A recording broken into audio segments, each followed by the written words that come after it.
ہزاروں مرتبہ مجھ کو گلاب سے دھو کر آپ کا نام لوں پھر بھی بے ادبی۔ یہ ہمارے اسلاف کا وسیلہ رہا۔ اور ہمارا کیا حال ہے کہ ہم مجلس پاک پر بیٹھتے ہیں تمباکو پان سکتی بھرے رہتے ہیں درود پاک پڑھا کرتے ہیں، تو مجلس کے فیض و برکات ہے۔ اور تیسری بات، جب تک مجلس میں بیٹھنا ہو باادب بیٹھنا، بے ادبی کا شائبہ کرنا ہو۔ اس لیے کہا جاتا ہے باادب بانصیب، بے ادب بے نصیب۔ جو باادب ہوتا ہے وہی کچھ حاصل کرتا ہے، اور جو باادب ہوتا ہے وہی کچھ حاصل کرتا ہے، بے ادب کو کچھ حاصل نہیں ہوتا۔ تو مجھے بات پڑھنا ہے۔ اللہم صلی علی سیدنا مولانا محمد وعلی آل سیدنا مولانا محمد بعدد کل حسنہ و جمالہ صلاۃ و سلام علیک یا رسول اللہ۔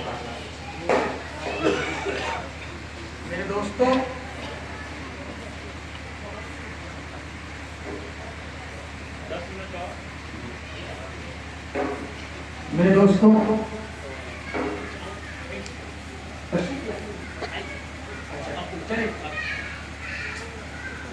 ہماری اردو زبان کی ایک خاصیت ہے،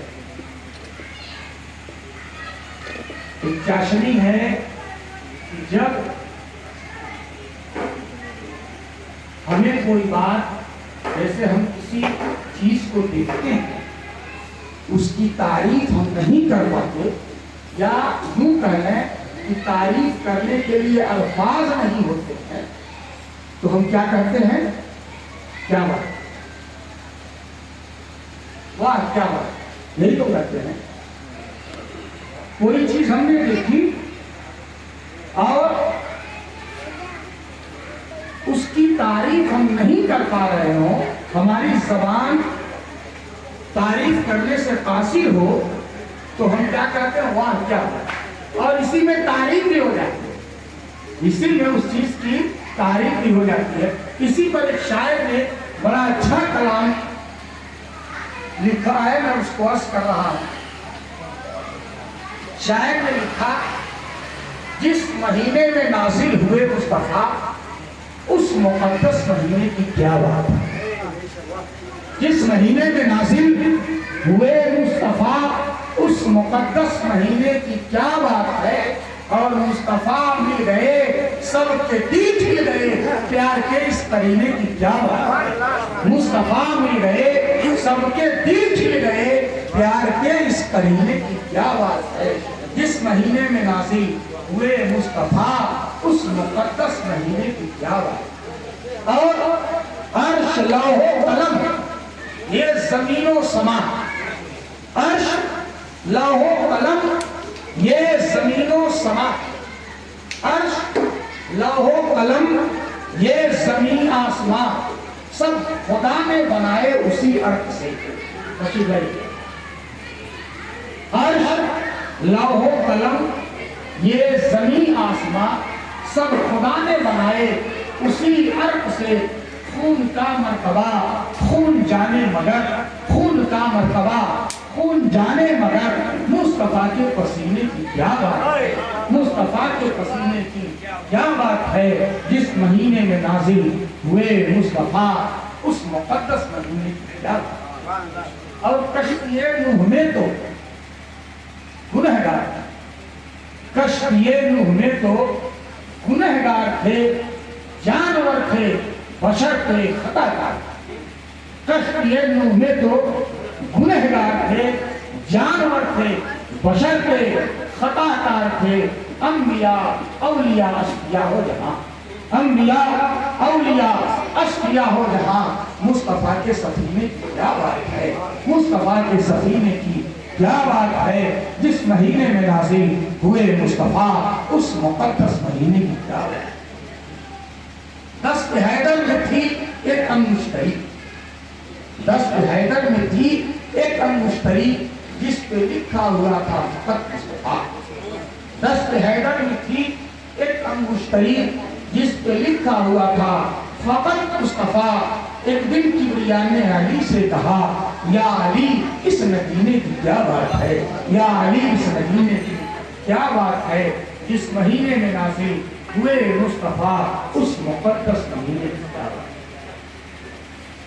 اور فقط اپنے دیدار کی آرزو کے لیے، فقط اپنے دیدار کی آرزو کے لیے کبریا نے بنایا انہیں آئینہ، فقط اپنے دیدار کی آرزو کے لیے کبریا نے بنایا انہیں آئینہ، جس میں توحید خود ہی نظر آ گئی، جس میں توحید خود ہی نظر آ گئی۔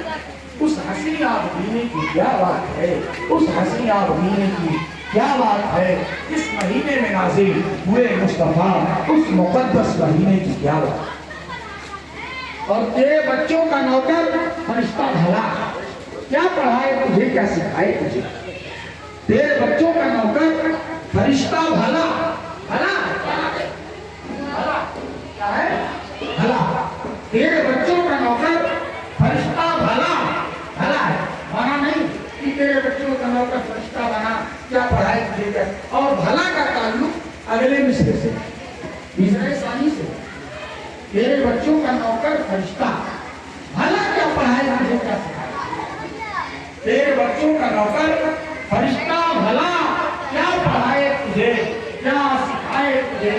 تیرے سینے میں دل، دل میں قرآن ہے، تیرے سینے میں دل، دل میں قرآن ہے۔ یا نبی تیرے سینے کی کیا بات ہے، یا نبی تیرے سینے کی کیا بات ہے، جس مہینے میں نازل ہوئے مصطفیٰ، اس مقدس مہینے کی کیا بات ہے۔ اور مدفن مصطفیٰ بن گئی جو زمین، مدفن مصطفیٰ بن گئی جو زمین، اس سے بہتر کہاں اس کا ہمسر۔ مدفن مصطفیٰ بن گئی جو زمین، اس سے بہتر کہاں اس کا ہمسر نہیں۔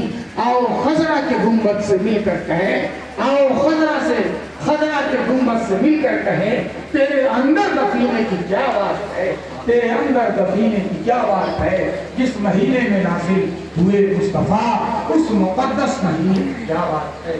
اور میرا ادراک سدرا طلب بھی گیا، میرا ادراک سدرا طلب بھی گیا، شاعر لکھتا ہے کہ میرا ادراک سدرا طلب بھی گیا، میں نے شوقت سنی کبریا کی صدا۔ میرا ادراک سدرا طلب بھی گیا، میں نے شوقت سنی کبریا کی صدا۔ میں خدا عرش پہ رہ رہا ہوں مگر، میں خدا عرش پہ رہ رہا ہوں مگر، مصطفیٰ کے مدینے کی کیا بات ہے، مصطفیٰ کے مدینے کی کیا بات ہے، جس مہینے میں نازل ہوئے مصطفیٰ، اس مقدس مہینے کی کیا بات ہے۔ درود پاک عرض کریں، اللہم صلی علی سیدنا مولانا محمد وعلی آل سیدنا مولانا محمد بعدد من کل حسن و جمال صلاۃ و سلام علیک یا رسول اللہ صلی اللہ علیہ وسلم۔